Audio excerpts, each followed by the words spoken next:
Bueno, dentro de las definiciones o recomendaciones nuevas, pues nos basamos en lo que es la tercera definición universal de lo que es el infarto y las guías de práctica clínica, tanto españolas como las europeas. Como tal, bueno, yo creo que es a lo mejor retomar un poquito de todo lo que han visto en el transcurso del día, lo que es la definición de lo que es un infarto. Como tal, pues lo deberíamos de considerar a un área o considerarse cuando hay una evidencia de una necrosis miocárdica con datos clínicos que nos hablan de un paciente, datos de isquemia aguda, isquemia miocárdica, datos clínicos y algunos de los criterios que a continuación les voy a mencionar. Bueno, del principal serían la elevación de los biomarcadores cardíacos, como ya comentó el doctor, idealmente ya las troponinas, la CPK y la MB ya están en desuso. Desgraciadamente no en todas las unidades tenemos el acceso a las troponinas, entonces pues aunque no es lo ideal, pues a veces tenemos que basarnos también en los valores que puedan llegar a tener. Los datos de isquemia, los cambios en el electrocardiograma, lo que serían los cambios en el segmento ST o un bloqueo de rama izquierda nuevo, que el paciente no se sabía portador de esto, y si tenemos un electrocardiograma con un bloqueo de rama izquierda, con síntomas clínicos de dolor, de isquemia, pues hay que considerarlo como un probable infarto. O pues ya la evidencia de desarrollo de ondas Q en lo que es el electrocardiograma, incluyendo en algunos pacientes que nos han llegado sin signos vitales, pero si previamente al interrogarlo nos refieren los familiares que el paciente tuvo molestias o datos clínicos de una isquemia, también podemos considerarlo como un probable infarto. Pacientes que ya al hacer un intervencionismo coronario se debe a que haya una elevación, en pacientes con intervencionismo coronario que tengan los valores de troponinas normales, pero que sí se llegan a ver algunas alteraciones o alguna obstrucción, pues también se considera como un tipo de infarto. Y la tercera definición universal del infarto los clasificó en 5 tipos. El tipo 1, que pues es el infarto el habitual o el más común, por así decirlo, que es en el que se va a estar relacionado cuando hay una erosión, una ruptura o alguna disección de una placa a nivel de la circulación coronaria. El tipo 2 es un infarto cuando se ocasionado por un desequilibrio entre la demanda y el aporte de oxígeno. Aquí generalmente podemos tener procesos sépticos, patologías orgánicas que nos pueden llegar a ocasionar este desequilibrio entre la demanda y el aporte y nos desencadena en un infarto. El tipo 3, como se los decía, la muerte cardíaca inexplicable, pero con síntomas de patología isquémica. El tipo 4 se divide en 2 tipos, el tipo A, que es el relacionado o asociado a un intervencionismo coronario, y el tipo B es cuando ya el paciente tiene el antecedente de un intervencionismo, ya tiene los stents y aún así alguno de esos stents se vuelve a bloquear, se vuelve a tapar, también es un tipo de infarto. Y el tipo 5, que ya es un infarto asociado a una cirugía de revascularización. Bueno, aquí nosotros en lo que es en urgencias tenemos que llevar como ciertos pasos. Los primeros 10 minutos de un paciente con un dolor torácico, las guías nos manejan que tenemos 10 minutos para hacer estas principales cosas. La historia dirigida o enfocada a lo que es la semiología del dolor, el dolor, las características del dolor que tuvo el paciente, la irradiación, el tiempo, síntomas acompañantes, monitorizar signos vitales, puede estar desde normales hasta empezar ya a tener alteraciones, sobre todo en la presión arterial. Un examen físico dirigido, pues obviamente a lo que es el área cardiovascular y el electrocardiograma de 12 derivaciones. Estas situaciones son, o estas actividades las debemos realizar idealmente en los primeros 10 minutos después de que llegue un paciente con dolor sugerente de isquemia a nuestra área de urgencias o a cualquier área de consulta que sospechemos de una isquemia. Lo ideal o lo que se nos recomienda es que en los primeros 10 minutos tengamos realicemos estas actividades. Vi que ya les habían dado una ponencia de lo que es las características del dolor torácico. ¿Por qué lo vuelvo a mencionar? porque para poder establecer un tratamiento, lo primero es lo que comentó el doctor, hacer el diagnóstico de un infarto. No voy a hacer el diagnóstico de un infarto si no sospecho de un infarto. Puedo tener un paciente con dolor a lo mejor en epigastrio y no lo dejo como una gastritis cuando resulta ser un problema coronario. O viceversa, también a veces los metemos como datos de un probable dolor o probable infarto y resultan ser alguna otra patología abdominal. Entonces, aquí la semiología es muy importante, la localización, la irradiación del dolor y los factores de riesgo cardiovascular que nuestro paciente llegue a tener. Los datos del dolor anginoso típico, pues es el dolor opresivo, generalmente mayor a 20 minutos de duración. La irradiación puede ser hacia cuello, mandíbula, la parte posterior, lo que es el brazo izquierdo. La duración generalmente acompañado de sintomatología, desde la disnea, la diaforesis. El paciente, algunos llegan a presentar sensación de querer evacuar, cosa que es relacionada al dolor. La angina severa, bueno, es el dolor. Un paciente que ya se sabe portador de angina, ya tiene tratamiento, incluso a ellos mismos lo llegan a manifestar. Me ha dolido, me tomo los medicamentos y se me quita. Ahorita ya tomé los medicamentos y el dolor me persiste, entonces ahí sí ya tenemos como que un foco rojo que nos dice aguas, porque pues algo está pasando. Bueno, las características del dolor, lo que les comentaba, opresivo, que sea retroesternal, y los datos neurovegetativos. Esa es la imagen característica del dolor para considerar una zona de un probable infarto, tanto en la parte anterior como en la parte posterior. En la parte posterior, generalmente, cuando lo llegan a referir que es en la parte de la espalda baja, pues ya como que pierde un poquito de sensibilidad, pero si es en la parte alta y relacionado a todo lo demás, hay que sospechar de un probable infarto. Bueno, como les comentaba, las indicaciones para el manejo inicial siempre son el electrocardiograma durante los primeros 10 minutos, tomarlo en caso de que el primer electrocardiograma lo encontremos aparentemente normal, pero el paciente nos tiene datos clínicos, hay que tomarle un electrocardiograma a los 30 minutos y posteriormente cada 6 horas, dependiendo de la evolución de nuestro paciente. Así, en dado caso, la pregunta que hacía el doctor, si el electrocardiograma vemos que tiene alteraciones o sospecha en la cara inferior, ahí sí se recomienda tomarle las derivaciones, tanto las derechas como las posteriores, sospechando una extensión a ventrículo derecho o un infarto postero inferior.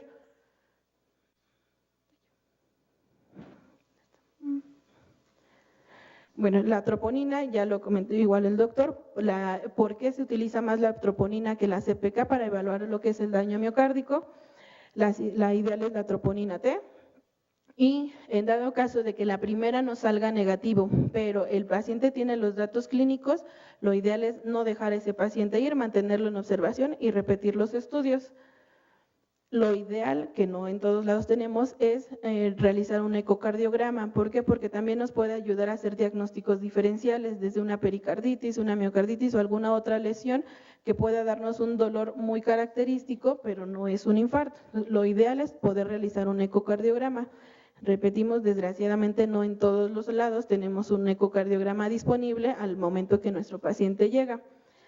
En un paciente que no tenga un dolor típico, pensando en los pacientes diabéticos, el electrocardiograma sale normal, las troponinas ya no salieron normales, lo ideal es este paciente poder considerar una prueba de esfuerzo, una prueba inductora de isquemia para valorar realmente el estado cardiovascular que tiene. Y bueno, como siempre, pues el diagnóstico diferencial entre un dolor torácico de origen isquémico y uno no isquémico. Un algoritmo práctico, por así decirlo, es el paciente con dolor torácico que llega sugestivo de isquemia en los primeros 10 minutos, la evaluación inicial, que es lo que les había comentado, con la realización del electrocardiograma, la historia completa, la toma de estudios laboratorios. Antes era muy común utilizado lo que era el MONA, que es la morfina, el oxígeno, nitroglicerina y ASA. Ya en el transcurso del tiempo se ha visto tanto efectos benéficos como las desventajas de uno de estos, en unas de esas haciendo hincapié en el oxígeno. Anteriormente, se nos decía que todo el paciente con un dato de dolor torácico se le debería de administrar oxígeno. Sin embargo, actualmente ya se recomienda solamente a los pacientes que tengan una saturación por debajo de 90. Si mi paciente tiene una saturación por arriba de 90, pues puedo dejarlo sin oxígeno por también el daño que le puede ocasionar. Si en el electrocardiograma que yo le tomo a mi paciente veo que tiene una elevación del segmento ST o un bloqueo de rama izquierda, pues ahí tengo que empezar todo mi protocolo para un paciente con infarto con elevación del segmento ST. Si en el electrocardiograma yo tengo el segmento ST, las ondas, las troponinas salen normales o hasta el momento no son concluyentes, lo mantengo en observación, repito los estudios y en base a eso, si ya empiezo a ver los cambios dinámicos en el electrocardiograma, la elevación de troponinas, ahora sí, tengo dos opciones, lo paso al protocolo o ya lo mando a egreso con los datos de alarma. Y si mi paciente tiene un desnivel negativo del segmento ST o cambios dinámicos en la onda T, igual se inicia lo que es el protocolo tanto de angina inestable contra un infarto sin elevación del segmento ST. La curva o la tabla de las enzimas cardíacas. De aquí yo les hacía hincapié en la semiología. ¿Por qué? Porque es muy importante preguntarle al paciente cuándo empezó el dolor. No es lo mismo que él me diga, empezó ayer a las 10 de la noche, pero lo toleraba y cuando ya sentí que no lo aguantaba era a las 4 de la mañana y llego aquí a las 8, porque estamos hablando ya de casi 10 horas de diferencia. Si yo tomo el dolor inicial a las 10 de la noche y tomo el de las 4, las horas de isquemia que estamos tratando pues ya también tienen un valor predictivo para las posibles complicaciones que pueda tener el paciente. Y en base al dolor más fuerte o el pico de dolor, consideramos también las curvas, la curva enzimática. Igual, este ya está en forma de gráfica para que puedan definir. La ideal o la primera que se eleva, como ya estaba en la tabla anterior, es la mioglobina. Sin embargo, pues el pico máximo es el más corto, es a las 8 horas. Hemos tenido pacientes aquí que nos llegan con 10 horas de dolor. No tenemos como tal la mioglobina, pero puede incluso ya salirnos normal. Entonces tenemos que tomar en cuenta la curva enzimática para darles el valor a cada una de estas, de cada valor, de cada enzima. Y bueno, el diagnóstico, insisto, para dar un tratamiento primero hay que establecer el diagnóstico y hasta ahorita el electrocardiograma va a ser la herramienta como principal y la más de fácil acceso para poder establecer algunos cambios que ahorita vamos a mencionar rápido. Bueno, creo que eso, bueno, la clasificación morfológica o tipográfica para el infarto, las diferentes caras que nos va a ver el corazón para nosotros poder identificar qué cara es la que está infartada. Podemos ya hablar de un infarto con elevación del segmento ST anteroseptal para dar un diagnóstico más completo.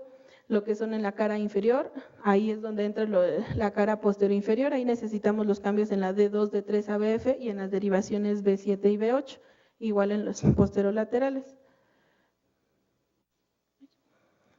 Son las imágenes para darnos una idea. Esto tiene relevancia ya para cuando entran los pacientes al área de cateterismo, cuando nos hablan de de qué arteria era la que estaba ocluida, pues ya vamos a entender por qué las manifestaciones se dieron en cierta cara y no en la otra, a lo mejor una inferior no se vieron los cambios en la cara anterior debido a la circulación coronaria.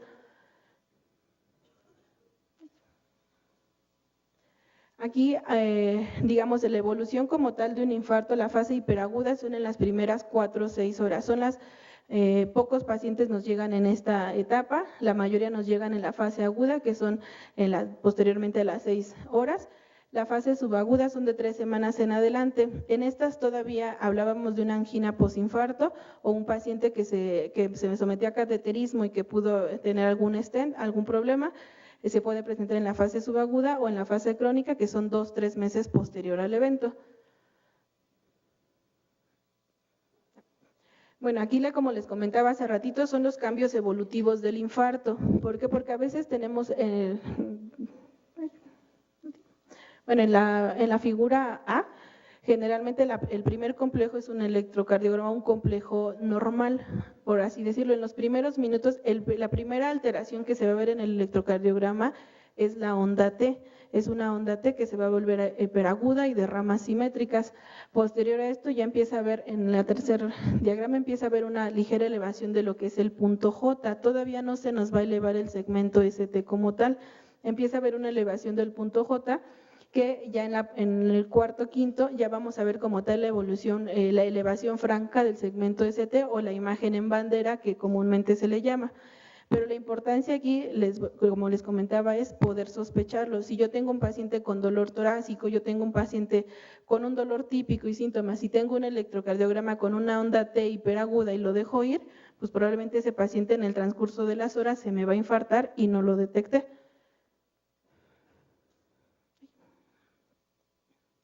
Bueno, el tratamiento. Aquí algo que hay importante en el área de urgencias es que tiempo es músculo, hablando de, pues obviamente, músculo cardíaco.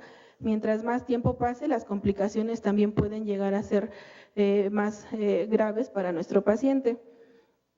Igual, basándonos en las guías, tanto las de la revista española, europea, para poder establecer el diagnóstico inicial. Los objetivos en el área de urgencias, ¿cuáles van a ser? Controlar el dolor al paciente, porque eso es lo que le angustia, el dolor, la sensación de muerte inminente, eso es lo que nos lo mantiene más alterado. Ver la reperfusión, tanto mecánica como farmacológica, limitar lo que es el daño miocárdico y pues obviamente evitar las complicaciones. ¿Cuál es el medicamento ideal para controlar el dolor? Nos mencionan los opiáceos, sobre todo la morfina. ¿Por qué los AINES no? Porque se relacionó con un mayor riesgo de complicaciones a nivel coronario, a nivel cardíaco, desde arritmias hasta una ruptura por el uso de los AINES. Por eso están contraindicados ante un paciente con un cuadro de una sospecha de infarto. Bueno, es el mismo, idealmente, como les comentaba, el paciente con un dolor torácico no llega inmediatamente a una sala de hemodinamia y nos marcaban 3 caminos. La primera es que pues, el paciente pide el apoyo de una ambulancia idealmente la ambulancia tendría que llevarlo ante la sospecha. Un paciente con datos de isquemia deberían de llevarlo a un área donde se sabe que cuenta con área de intervencionismo. Aquí desgraciadamente pues lo llevan al primer hospital que se nos atraviese. Si el paciente tiene ya un dato sugestivo, el paciente decide por su voluntad, por él mismo, por vehículo, por sus medios, llegar a un área, lo primero es la sospecha del infarto. Si llega, lo tengo que derivar o mover a un área donde tenga hemodinamia para asegurar el tratamiento ideal para el paciente.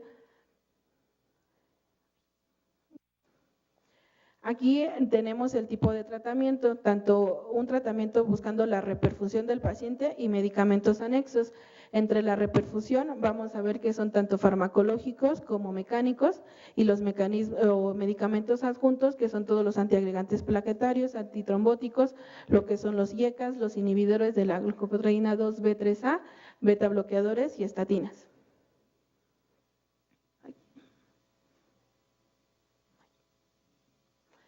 Bueno, la primera o uno de los medicamentos que se utiliza es el ácido acetilsalicílico.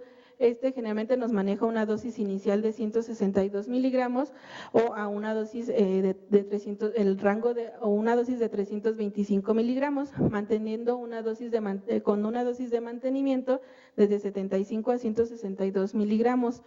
En caso de no tener la vía oral, bueno, la vía indicada es masticada, ni siquiera es la soluble que a veces se le da. La aspirina que se recomienda es la que es masticada. Como una alternativa, aunque no ideal, es por vía rectal en supositorios. Las contraindicaciones, pues obviamente también son que tenga alguna alergia conocida a los medicamentos, el asma o algunos datos de sangrado a nivel de tubo digestivo o que el paciente ya se conozca con alteraciones de la coagulación o alguna enfermedad hepática grave. El clopidogrel generalmente es otro de los medicamentos que se utiliza en pacientes con infarto con elevación del segmento ST. Se utiliza tanto para pacientes que no van a ser sometidos inicialmente a un intervencionismo coronario o al paciente que se le va a dar tratamiento con fibrinolíticos. La dosis de carga es de 300 miligramos y se sugiere que en caso de que el paciente vaya a ser sometido a un intervencionismo, se le dé una dosis de hasta 600 miligramos, con una dosis de mantenimiento de 75 miligramos por día. Aquí nos hacen el manejo conjunto de aspirina clopidogrel. Si al paciente lo voy a meter directo a un intervencionismo coronario, la dosis, bueno, como les comentaba, de 150 a 325 miligramos o de 250 a 500 miligramos IV en caso de que no tengamos la presentación vía oral. Y el clopidogrel, pues las cargas que ya, la dosis de carga que les comenté. En dado caso que mi paciente no tenga por el momento cómo meterla a un intervencionismo y lo voy a meter a terapia de fibrinolisis, pues la dosis que se sugiere es de 150 a 325 miligramos y el clopidogrel solamente la carga de 300 miligramos. En caso de que no tengo de forma inicial cómo darle ni tratamiento fibrinolítico ni un intervencionismo coronario, tengo, en lo que refiere a mi paciente, tengo que darle la dosis tanto de aspirina como clopidogrel, de preferencia siempre juntas. En el caso de los nitratos, hace ratito que le preguntaban al doctor, generalmente está el efecto del nitrato en un paciente con infarto se busca por los efectos que va a tener venodilatadores. ¿Qué nos va a ayudar esto? A que va a disminuir todo lo que es la precarga y disminuye el volumen sistólico. Por lo tanto, lo que nos va a hacer es disminuir el consumo de oxígeno y a nivel de las arterias coronarias va a aumentar el flujo coronario colateral, tratando de disminuir lo que son los daños crónicos o las complicaciones posteriores. Una de las contraindicaciones pues es que nuestro paciente esté ingiriendo inhibidores de las 5-fosfodiesterasa. Las heparinas, bueno, generalmente es un tratamiento anticoagulante estándar para el paciente con intervencionismo coronario. Hay diferentes estudios en que han evaluado el uso de la heparina tanto de bajo peso molecular como la no fraccionada. En el estudio que les pongo en la CEN3 se vio el uso de la enoxaparina junto con el tenecteplase durante los 7 días y esto lo que se vio fue que la mortalidad estaba reducida en esta combinación comparada con el uso de la heparina. En un nuevo estudio, para reevaluar ese mismo estudio, se utilizó la enoxaparina de forma prehospitalaria, sin tomar en cuenta algunas características del paciente, y en este caso se vio que había un incremento en el riesgo de la hemorragia intracraneal, sobre todo pues, en los pacientes ya con edad avanzada. Y en el extract ya se vieron con 20,000 pacientes, se modificó y se vio y se fue ajustando a la dosis de la heparina tomando en cuenta la edad del paciente y la depuración de nuestro paciente, por el riesgo que tienen tanto de muerte, del sangrado y de los reinfartos. La heparina no fraccionada, pues el mecanismo de acción va a ser unirse a la antitrombina, por lo tanto va a inhibir el factor de coagulación 10A. ¿Qué es lo que nos pide o qué es el riesgo que tenemos al utilizar este medicamento? Pues una es el sangrado, por lo tanto tenemos que estar monitorizando de forma frecuente lo que son los tiempos de coagulación. Generalmente esta se utiliza con un bolo inicial de 60 a 70 unidades por kilogramo. Nos piden no más de 4,000 unidades en el primer bolo. Es decir, si nuestro paciente ya excede, de 4,000 a 5,000 unidades, si nuestro paciente ya excede ese peso o esa dosis, la dosis que le debemos de poner son las 4,000 unidades y mantenerlo a una dosis de infusión de 12 a 15 unidades por kilo, máximo a 1,000 unidades por hora.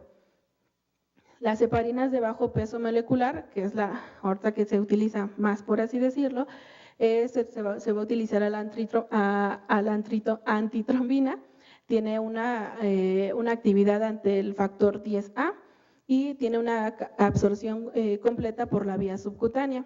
Entonces, esta pues nos va a ayudar con tratar de disminuir el riesgo de sangrado.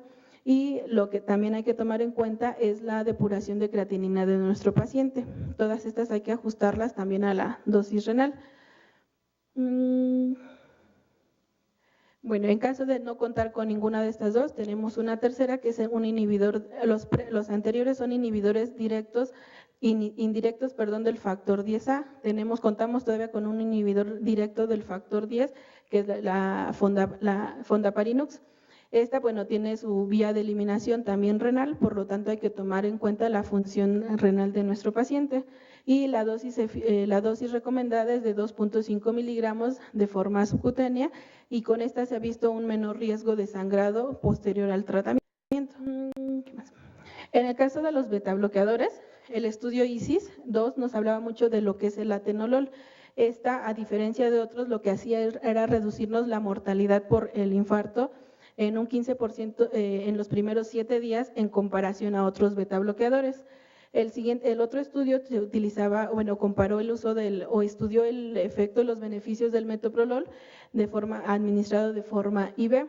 Sin embargo, encontraban un menor riesgo de reinfarto, pero incrementaba el riesgo también de presencias de choque cardiogénico o algún otro tipo de complicaciones. Por lo tanto, se considera que un beta bloqueador se debe de considerar salvo en ciertos pacientes, dependiendo de también la zona de infarto. En un paciente que tenga, sobre todo un infarto en la cara inferior, no está tan indicado o de forma ideal utilizar los beta bloqueadores por el riesgo que tiene de extensión y por lo tanto de extensión a ventrículo derecho a la parte posterior y por lo tanto que nos puede evolucionar a lo que es un choque cardiogénico. Entonces, por eso de ahí la importancia de poder identificar no solo la elevación del segmento del ST, sino poder identificar en qué cara tengo el infarto, tomando en cuenta los medicamentos que le voy a administrar a mi paciente.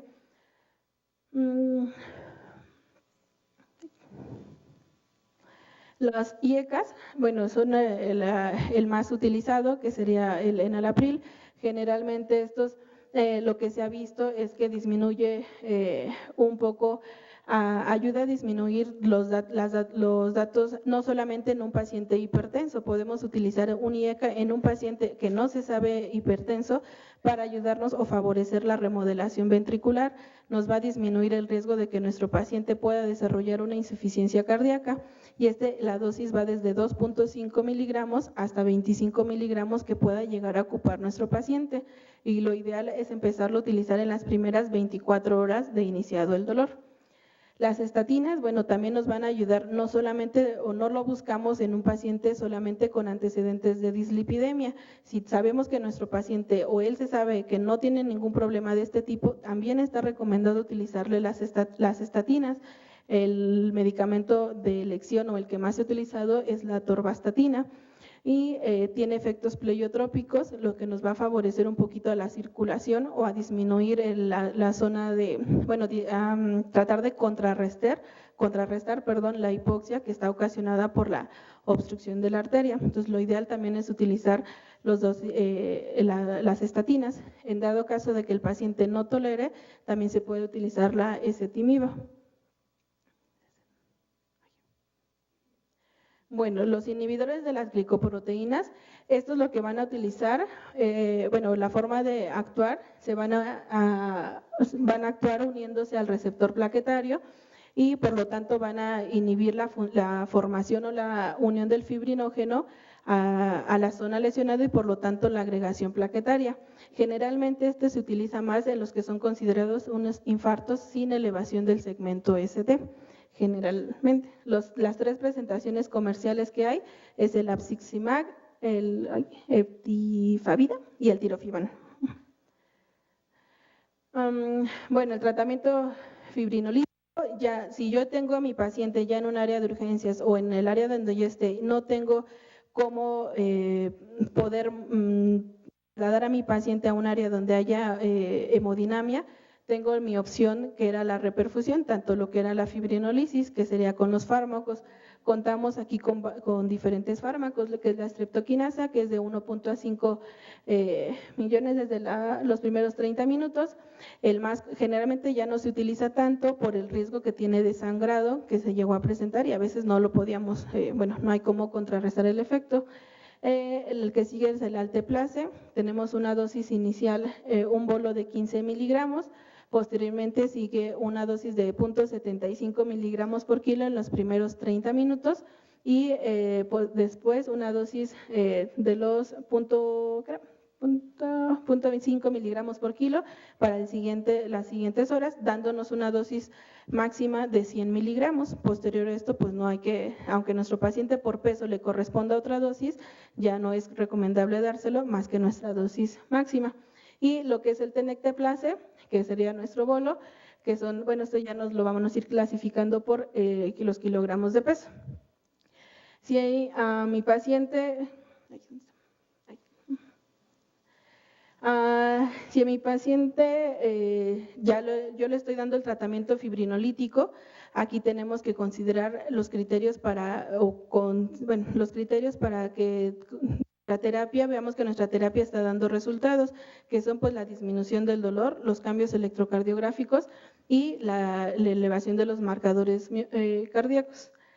En caso de que yo tenga un área donde poder mandar a mi paciente a un intervencionismo coronario, pues es el tratamiento de elección, el que deberíamos de hacerle todos los pacientes para poderlos enviar. Aquí nos manejan dos tiempos, que es la puerta aguja y puerta balón. Puerta aguja se refiere desde el momento que nuestro paciente llega al área donde estemos, y aguja en el momento que estamos pasando el fibrinolítico, que serían los 30 minutos. Y puerta balón es el tiempo desde que llega el paciente hasta que ya lo estoy metiendo en una sala de hemodinamia. Lo ideal son los 90 minutos para tratar de disminuirle los riesgos que tiene nuestro paciente. En dado caso que yo le di el tratamiento fibrinolítico a mi paciente y no hubo criterios de reperfusión ni por el dolor, ni por los cambios en el electrocardiograma, se considera una ICP de rescate, un intervencionismo coronario de rescate, en las que pues ya obviamente no hubo una respuesta por parte o con los medicamentos. Aquí volvemos a lo mismo, son los algoritmos que nos tenemos que basar. Si en los primeros 2 horas desde que inició el dolor, lo ideal es meterle a un paciente a una angioplastía primaria. Si después de las 12 horas nuestro paciente tuvo los medicamentos, pero persiste con los dolores y demás, lo vamos a mandar a una angioplastía de rescate. Y si ya nuestro paciente llegó con nosotros 24 horas posteriores del dolor, ya evidenciado a lo mejor por ecocardiograma, por los estudios, por la curva enzimática, pues nuestro paciente ya es candidato a una coronariografía para poder detectar el vaso culpable, y en dado caso de que sea meritorio algún tratamiento, pues ya se le puede realizar.